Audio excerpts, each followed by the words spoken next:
Bienvenidos, Husham and welcome to this HUD 8 Consulting Enterprise Networking Security and Automation Cisco CCNA version 7 Packet Tracer Activity Techtorial on Packet Tracer Activity 4.1.4, where we're now going to turn our attention and focus from the OSPF concepts and material in the ENSA course to access control lists. Now, this is a great activity to break us into access control lists and to demonstrate some of the commands that we can use to find out information about where the ACLs are applied and whether or not those ACLs are being effective.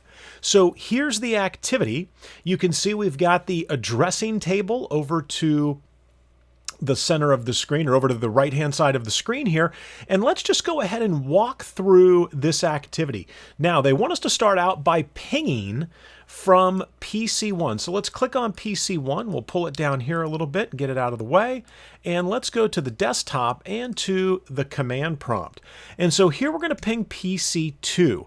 Now, you'll notice that PC2 is not only attached to the same switch as PC1, but it's in the same subnet, the 192.168.10.0/24. And you can see PC1 is 10.10, PC2 is 10.11. So if I was to say ping 192.168.10.11, I should have no problems pinging PC2. And you can see we send 4 ICMP echo requests over to PC2, and we receive back 4 echo replies. So everything works great there. Let's try to ping PC3.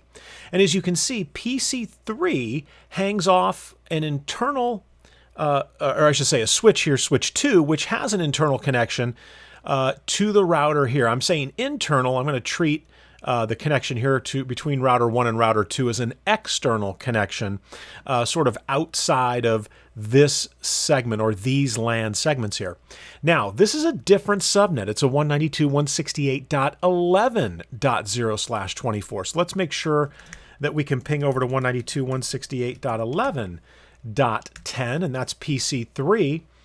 And we probably lose the first one due to an ARP request, and then the rest of the pings should work without issue. And that's what we see right there. Now, so the question is, why were the pings successful? Well, the pings were successful because there are no ACLs or access control lists applied to either gig 00 or gig 01. And there is information on this router that clearly indicates it has connections to both of these /24 networks. Now, another very important aspect here is if I was to go to the, go to the configuration, not the configuration, we'll come over here to the desktop, let's close that down. Come over to the IP configuration, you can see that we have a default gateway. And the default gateway corresponds to this gig 00 interface. And so on PC1, and this is an important concept, on PC1, when I type in ping 192.168.11.10, what's going to happen is PC1 is going to look to see, do I have an interface or a route locally installed on the PC telling me how to get to the 192.168.11 network. Now, PC1 is not going to see that because there is no route installed on the PC or hard-coded on the PC, and there's no interface on the PC connected to that network. And so what does PC1 do? Well, it's going to send that packet or those packets and that traffic to its default gateway, which is router 1. And if we were to click on router 1 and we were to take a look on router 1, it's going to start receiving traffic here for the 192.168.11 network. And let's go ahead and say show IP interface brief. And you can see it has a directly connected interface into the 192.168.11. If I said show IP route, you would see it right here.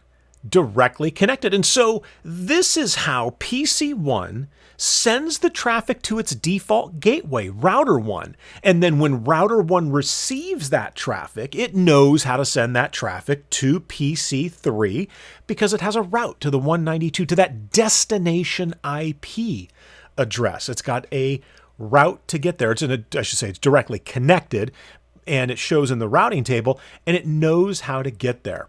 Well, let's go ahead and take a look at PC1, and let's see what happens here. Let's close our desktop down and pull the command prompt up, and let's see what happens here on PC1 when I try to ping PC4. Now, PC4 is located over here in the right-hand side of our diagram, and you can see it's a 192.168.30. And there's another network, a subnet over here, 192.168.31.0/24. Now, we're going to have to get to router 2 and then to router 3. But the question is, and you can kind of see what's going to happen here. It says, why did the pings fail? So spoiler alert, these are not going to work. So let's confirm that they don't work. Let's go ahead and say ping 192.168.30. We're going to go to PC4 is 30.12. And you can see we're getting a reply back from 192.168.10.1. Well, we know who that is. That's our default gateway. That's router 1. And it's telling me that the destination host is unreachable. Let's pull up that command again and let's type in 31.12. And let's see the response that we get. And you can see again, all 4 ICMP packets have come back with a destination host unreachable, right? So we can't get to these networks over here. And we're getting a reply back from our default gateway that's telling me the destination host is unreachable. Well, let's continue with the activity here, part number 2. And let's see what it's asking us to do. So now we're going to investigate. Where are the ACLs at, right? Where are they configured? What interfaces are they applied to? And in which direction will they impact the flow of traffic? So it wants me to take a look at router 1. And let's give ourselves a little more space here. And I'm also going to show you one of the commands that's not here, but that is supported in Packet Tracer. And this is my go-to command when I'm looking for ACLs to see what interfaces they're applied to and where they might be on the router. But let's take a step back here and let's first run the show access list command. Now, if I say show access list and I put a question mark in, you can see that I can be very specific or I can be general. So if I hit return here, this would show me all the access lists that would be on this router. And now there's only one ACL on the router, so you might look at this and say, oh, well, that command would be great in this instance. And you're right. If you only have a handful of ACLs, this is probably a great command to run to check to see which ACLs are configured on the router. If you've got hundreds of ACLs, but let's say that you know the name of the ACL or the number, I could put the number in there and say, show IP access lists 11, and that would show me only that numbered ACL. Now, if we take a look here, they give you a little information telling you about the ICMP echo, the ping request. I just say ICMP echo request, and then a reply is going to come back if the request gets there. So the ACL is basically denying all traffic from this source network. Now, remember, we're talking about a standard numbered ACL, and standard ACLs are going to be based on the source of the traffic. Now, if we take a look real briefly here at the curriculum, you'll notice that the standard ACL placement, it says here, standard ACLs should be located as close to the destination as possible, right? So it should be located as close to where the traffic is ultimately trying to go. Now, is that what happened here? Because we're trying to go to PC4, and to this DNS server. And the ACL that's blocking the traffic is configured over here on router 1. And I understand why they're doing this, to kind of break us into ACLs and give us an idea as to what that's going to look like and where they would be configured. But remember, the best practice is to apply it as close to the destination as possible. And again, you can see right here, as close to the destination as possible, which would be these two interfaces respectively on router 3, which I believe are gig 0 and gig 1. But those are as close as possible to these two sources as we can get. And the reason for that, if you're asking yourself, well, why is that the case? Well, think about this. If, and let's clear this here, if on that interface right there, which is where that ACL is applied, if that is where I block all traffic from PC1 and PC2, then they're not going to be able to get to anything beyond this router, beyond router 1. Now, that might be what you're trying to accomplish, and what you want to achieve is to simply say PC1 and PC2 should only be able to communicate with each other and PC3. And you've achieved that goal by applying the ACL here. But again, remember, keep in mind that the best practice is to try to get the standard ACL as close to the destination as possible. Because what if you add, right, another router out here, and that's connected to a switch over here, and then we've got whatever this is going to be. Let's just say www, right? You got a web server out here. And PC1 and PC2 need to get to the web server, but they don't need to get here. If I apply the ACL here, it's going to block all the traffic from PC1 and PC2 from getting to that web server. If I apply the ACL inbound here, we're still going to have issues. If I apply the ACL here, they're going to be blocked, right? But applying it there is not going to stop the traffic from coming down into here. If I apply it here, this would still be better because that traffic would get through to the web server, and now it would be blocked to this segment of the network. So again, some things to keep in mind, and Cisco's recommended best practice is standard ACL as close to the destination as possible. All right, well, let's get control of the screen and let's clear things here. And we can see that we are denying all the traffic from the 192.168.10. Remember also, we are using a wildcard mask, right? That is not a subnet mask. That is the inverse of the subnet mask. Now, for the ACLs to work, they need to be applied to an interface, and then we need to apply a direction. Is it going to be inbound to that interface or outbound from the interface? So if I'm here and I say show run and we pipe it to include, and again, I'm just following the script that they have here, and I say access, we see the exact same output that you see in the diagram, I'm sorry, in the output over here on the right-hand side. And specifically, we're looking for that IP access group because that is how we apply the ACL to the interface. Now, remember, I can have two ACLs on an interface if and only if one of them is inbound, the ACL, and one of them is an outbound ACL. I cannot have two inbound ACLs, right? I can't have IP access group 11 out and IP access group 12 out. So if there are two access lists applied to an interface, they need to be applied in opposite directions. So it's either in and out, right, in terms of two ACLs applied to the same interface, or that's it, right? You have to have them going in the opposite directions. You can't have two ACLs. So I couldn't say IP access group 11 out, IP access group 12 out, IP access group 13 in, IP access group 14 in. That doesn't make any sense, right? Because if you think about it, it's in the ACL with the access control entries, the ACEs that are in that ACL, that you're going to be formulating your strategy for blocking traffic or allowing traffic. And so that's why it's one ACL per direction per interface. That's probably a better way to say it. So you get one ACL per direction per interface. Now, they showed us the pipe symbol here, and that is your OR condition, right?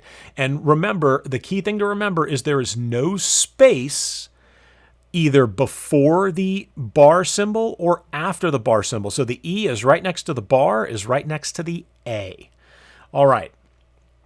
So let's go, or they call it the pipe symbol, right? I like to call it the bar sometimes. So the pipe symbol. All right, so let's go ahead and take a look at a command that I really like, and it is supported here. So it's show IP interface, and again, we're going to use the include, right, because we're trying to match on something, and I'm going to say access list. Now, you'll notice that this is going to show me all IP interfaces on this router, and you can see for outbound and inbound, the ACL is not set. But the problem here is it's not showing me the interface. But I do see here, outgoing access list is 11. Now, I could even say show IP interface serial 000 and then pipe it to include access list. And this would show me right away, do I have an outbound ACL on here? Do I have an inbound ACL on here? On this interface, serial 000. So definitely add this command to your bag of tricks, to your toolbox. Show IP interface, and you can specify the interface, and then pipe it to include access list.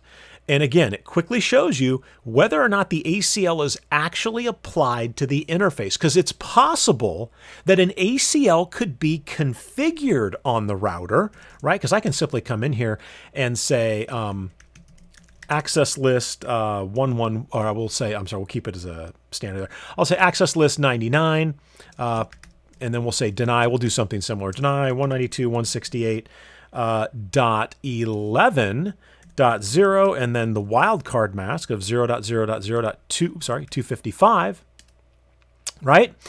And then I'm going to say, oops, sorry, and then we're going to say access list, and I'll allow all other traffic 99, and then we'll say permit any. Right?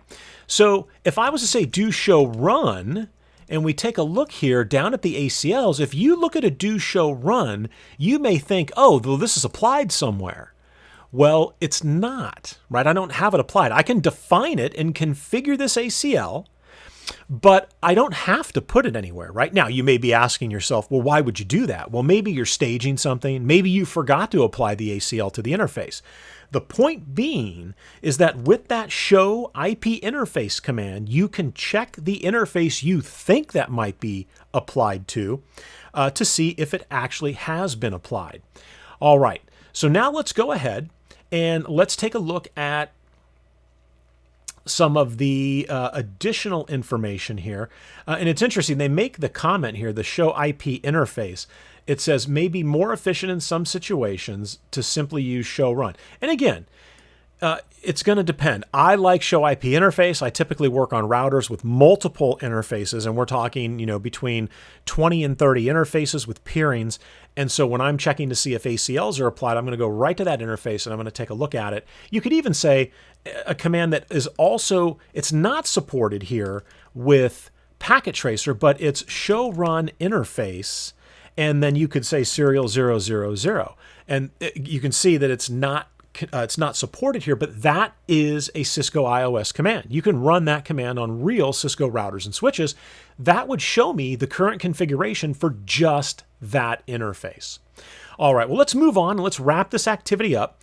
So let's go ahead. They want us to remove the ACL. So let's get into global config. Right, we type conft configure terminal to get into global config, and let's get into interface serial 000, and we'll say no IP access group 11 out. So now if I say do show run, and see here is where I would love to be able to say do show run interface serial 000, but it's not supported. With packet tracer, we have to say do show run. And when we look at serial 000, we can see that the ACL is now no longer there. So once we've removed that outgoing packet filter, let's check and see if the pings that I wanted to run earlier to 30.12, and we're probably going to have one packet dropped here for a little ARP action, and then everything else is going to work. And there you can see that we're looking good. And then 31.12, and the same thing should happen here. We're probably going to miss the first request timeout. We did, and then everything works. So now traffic is now getting through because the ACL is configured on the router, but it's not applied to an interface on the router. And so now the last thing that we're going to do is we're going to remove the ACL from the router altogether. In fact, we're going to get the bonus lab. We're going to be able to say no access list 11, and I'm also going to say no access list 99. We're going to get rid of both of them. So if I say do show IP or just do show access list, right, and we'll get to this later. If I say do show IP access list, we're going to see the same thing, that there are no ACLs on there. And we'll talk about the difference between show access list or even just access list, right, if we're going to try to configure an ACL, or IP access list, what the differences are between those two commands and when you would use one opposed to the other. All right, well, we've removed the ACLs. Whoops, sorry. We've removed the ACLs. Let's wrap the activity up just one more time here. Let's make sure we can ping 3112 and that nothing broke, and we can ping 3012 and everything looks good. So again, the key takeaways here are there are a number of ways to see if, one, ACLs are actually configured on a device, and two, which interfaces those ACLs may be configured on. In addition to that, remember, we're using the wildcard mask, not the subnet mask, for the definition of the ACL. The wildcard mask is the inverse of the subnet mask. All right, well, that is going to do it for this packet tracer activity 4.1.4, where we took a look at access control lists, kind of getting our feet wet before we dive into the additional scenarios. I really appreciate you watching. Best of luck to you in your studies, and I hope to see you in the next video.